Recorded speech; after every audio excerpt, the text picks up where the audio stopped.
আসসালামু আলাইকুম viewers, ARP চ্যানেলের পক্ষ থেকে আপনাদেরকে আন্তরিক শুভেচ্ছা।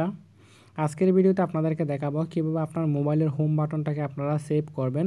আমাদের মোবাইলের হোম বাটনটা বারবার ইউজ করার কারণে যেটার মাধ্যমে আমরা একদম ডাইরেক্ট ব্যাকের মধ্যে চলে আসি, ওই বাটনটা বারবার ইউজ করার কারণেই কিন্তু বাটনটা নষ্ট হয়ে যাচ্ছে। তো আমি আজকে যে সফটওয়্যারটা শেয়ার করব সেটা যদি যাদের মোবাইলে ফিঙ্গারপ্রিন্ট সেন্সর কাজ করে তাদের জন্য, কেননা ফিঙ্গারপ্রিন্ট সেন্সর অধিকাংশ মোবাইলে কিন্তু হোম স্ক্রিনে যেটা বাটন থাকে, বিশেষ করে স্যামসাংয়ে সেখানে দেওয়া থাকে। তো আমরা হোম স্ক্রিন যদি বারবার ওইটা ইউজ করি আমাদের ফিঙ্গারপ্রিন্ট সেন্সরের উপর এফেক্ট আসতে পারে।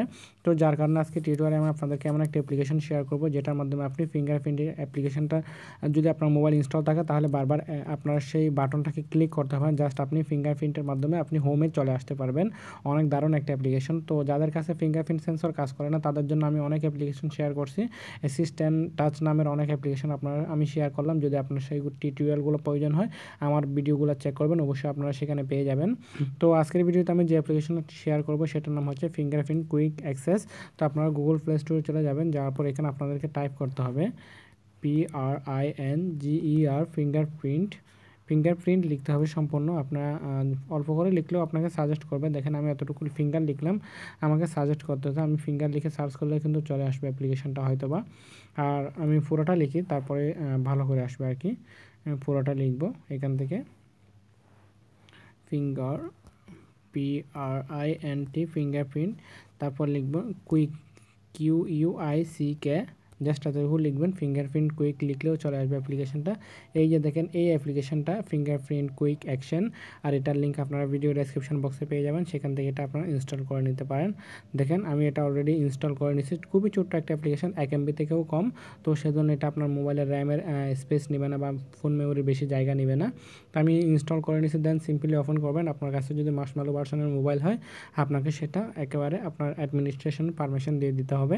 দেন আমরা সিম্পলি এটাকে ওপেন করব। ওপেন করার পর এখানে দুটো পদ্ধতিতে ইউজ করা যায়। একটা হচ্ছে সিঙ্গেল ট্যাপ। আপনি যখন সিঙ্গেল ট্যাপ করবেন, আমি যখন আপনার ফিঙ্গারপ্রিন্ট সেন্সরের ওখানে একবার সিঙ্গেল ট্যাপ করব এটা ব্যাকে চলে আসবে। দেখেন আমি একবার সিঙ্গেল ট্যাপে গো ব্যাক, এই যে ব্যাক করে দিলাম, সেজন্য গো ব্যাক অপশনটা আসে। আর আমি যদি সেটা রিসেন্ট দেবি, যদি আমি এখানে রিসেন্ট অ্যাপসে দিয়ে দিই তাহলে দেখেন আমি যখন ফিঙ্গারপ্রিন্ট সেন্সরে একবার টাচ করবো আমার রিসেন্ট অ্যাপসগুলো চলে আসছে। দেখেন আমার রিসেন্ট অ্যাপসটা এভাবে চলে আসছে।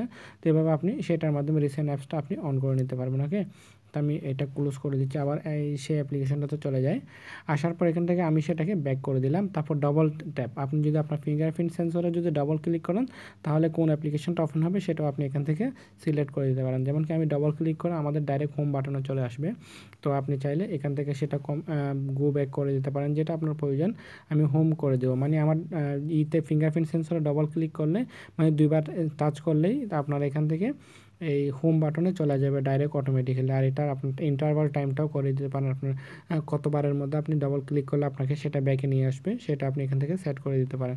তো দেখেন আমি এখানে কিন্তু এখন আমার ফিঙ্গারপ্রিন্টে ডাবল ক্লিক করলাম, এটা অটোমেটিক্যালি চলে আসছে। একবার ক্লিক করছে ব্যাক আসছে, আর যদি ডাবল ক্লিক করে ডাইরেক্ট হোমে চলে আসবে। যেখানে আপনি কাজ করেন না কেন, মনে করুন আমি এখানে কাজ করতেছি, তারপরে এখান থেকে এটা ওপেন করলাম, দুইটা ওপেন করছি, তো আমি একবার এখানে ডাবল ক্লিক করবো, ডাইরেক্ট আমাদেরকে হোমে নিয়ে যাবে। ঠিক আছে, আমি আপনাদেরকে ডাইরেক্ট এখানে ডাবল ক্লিক করলাম, হোমে নিয়ে আসছে।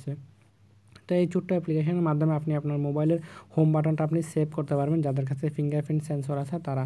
আর যাদের কাছে ফিঙ্গারপ্রিন্ট সেন্সর নেই তারা অ্যাসিস্ট্যান্ট টাচ অ্যাপ্লিকেশনটা ইউজ করবেন, কেননা যাদের কাছে ফিঙ্গারপ্রিন্ট সেন্সর আছে তাদের কাছে অ্যাপ্লিকেশনটা সাপোর্ট করে না, অ্যাসিস্ট্যান্ট টাচ। সেটা যদি সাপোর্ট করে তাহলে আপনার যেটা লক স্ক্রিন ফিঙ্গারপ্রিন্ট কাজ করবে না, যদি ফিঙ্গারপ্রিন্ট কাজ করে তাহলে লক স্ক্রিনে কাজ করবে না। সেজন্য আপনারা যাদের ফিঙ্গারপ্রিন্ট আছে তারা এটা ইউজ করবেন, আর যাদের কাছে নেই তারা অ্যাসিস্ট্যান্ট টাচ অ্যাপ্লিকেশনটা ইউজ করতে পারেন। তো বন্ধুরা আজকে টিউটোরিয়ালে জাস্ট এতটুকু। আমার ছোট্ট ভিডিওটা আপনাদের যদি ভালো লেগে থাকে অবশ্যই লাইক করবেন, কমেন্ট করবেন। এখনও যারা আমার চ্যানেলটি সাবস্ক্রাইব করেন আমার চ্যানেলটি সাবস্ক্রাইব করে নেবেন। ধন্যবাদ সবাইকে।